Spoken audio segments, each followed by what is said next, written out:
السلام عليكم ورحمة الله وبركاته. النهاردة بقى هنعمل كده وصفة لذيذة كده جميلة، كل المصريين بيحبوها. هنعمل النهاردة البسبوسة جميلة جدا، هنعملها بطريقة سهلة وهتعجبكم جدا. وعلشان نعمل البسبوسة بتاعتنا بمقادير مظبوطة لازم نستخدم كل المكونات اللي قدامنا دي.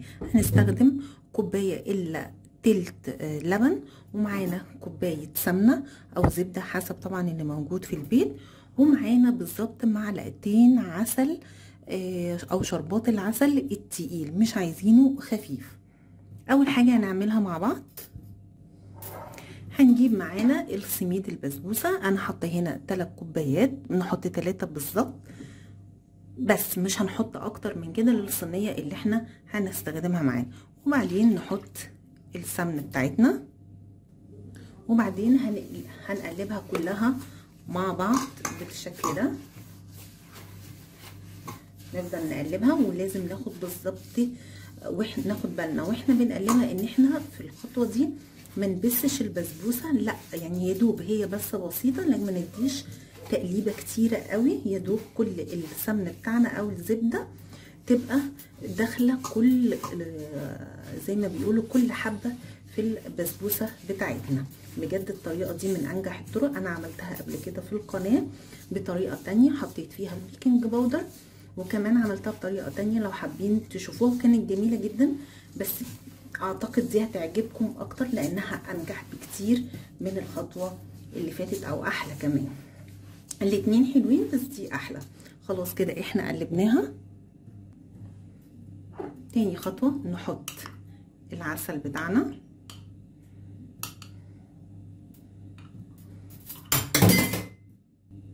بعدين نحط اللبن، ونبتدي بقى نديله تقليبه كده. نديها التقليبه. طبعا احنا بدل ما نحط، انا حطيت هنا العسل على طول، في ناس بتبقى حابه انها تدوب العسل مع اللبن، برضو دي خطوه عادي، بس انا بعملها كده وبرضو بتكون ناجحه والدنيا تمام ومفيش اي حاجه. نفضل نقلبها بقى كده. طبعا زي ما انتم شايفين اهو، انا قلبت المكونات كلها مع بعض. هنركنها على جنب، وبعدين نجيب الصينيه بتاعتنا، وزي ما انتم شايفين نص معلقه سمنه، ونبتدي ندهن بيها بالفرشه السيليكون بتاعتنا الصينيه. ندهنها كده بشكل دائري. طبعا احنا يفضل ان احنا ما نسيحش الزبده بتاعتنا واحنا بنحطها، لا لازم كده تكون جامده شويه. وزي ما قلت لكم احنا مش هنستخدم في الوصفه بتاعتنا دي بيكنج باودر خالص. خلاص احنا دهناها. بعدين نحط السميد بتاعنا، سميد البسبوسه، نحطه كده، ونبتدي نفردها في الصينيه بتاعتنا. طبعا انا اهو حطيتها وهعملها بايدي. نفردها كده، هي مش هتبقى سائله قوي، نفضل بقى نفرد فيها كده لغايه ما تتساوى معايا. خلاص احنا اهي ظبطناها في الصينيه بتاعتنا. احنا بقى نعمل خطوه كده، هندبها دبتين كده كلها تتساوى مع بعضها، ونبتدي بقى نحطها في الفرن بتاعنا لدرجه حراره 180 درجه، ونسيبها بالظبط تلت ساعه. يلا بينا بقى ندخلها الفرن. وهنا بقى بعد ما خلاص حطينا الصينيه بتاعتنا في الفرن، هنعمل بقى الشربات بتاعنا. هنحتاج 1.5 كوبايه سكر زي ما انتم شايفين، والكوبايتين لازم يكونوا قد بعض بالظبط، ونص ليمون، مش هنحتاج اكتر من كده. نروح احنا جايبين اي بقى حاجه ألمونيا كده، نحط فيها 1.5 كوبايه سكر، وبعدين هنعصر النص ليمونه زي ما انتم شايفين كده.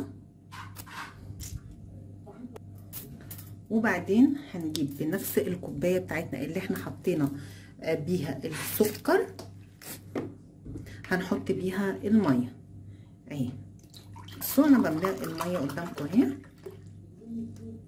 ادي كوبايه وادي النص. طبعا ناخد بالنا ان شربات البسبوسه بيختلف تماما عن شربات اي حاجه، احنا عايزينه خفيف زي الميه. انا هحط الشربات بتاعي كده، انا مش هدوب السكر خالص علشان انا طبعا ايه مش عايزاها تبقى مسكره قوي. نحطها على النار وبعدين لما تعمل بقى الشربات نشوفها مع بعض. ودي بقى شكلها بعد ما طلعت من الفرن عندنا. المهم احنا عندنا حاجتين لازم نعملهم كويس. لازم تكون البسبوسه بتاعتي تكون لسه طالعه من الفرن، والشربات بتاعي بصوا الحله اهي انا ماسكاها لازم يكون الشربات بتاعي بارد. بصوا الشربات اهو معايا مش خفيف مش تقيل خالص، بالعكس وسط خالص. لازم بقى ايه نحطه كده على البسبوسه بتاعتي زي ما انتم شايفين اهو. احنا قطعناها خلاص وخلينا العسل كله يدخل. احنا بصوا بقى هنعمل كده خطوه لذيذه كل المحلات بتعملها، بتسقي بتحط كل كميه الشربات وبعدين نصفي الشربات بتاعنا كله بعد ما البسبوسه بتاعتنا اتشربت الكميه اللي لازمه ليها.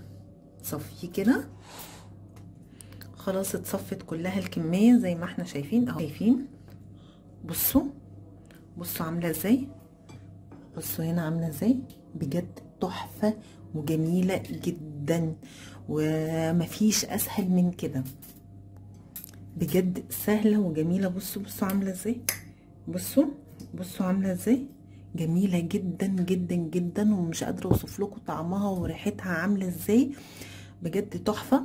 ويا رب يكون الفيديو عجبكم، ولو اول مره لسه بتشوفوني متنسوش تعملوا لي لايك وشير وسبسكرايب. السلام عليكم.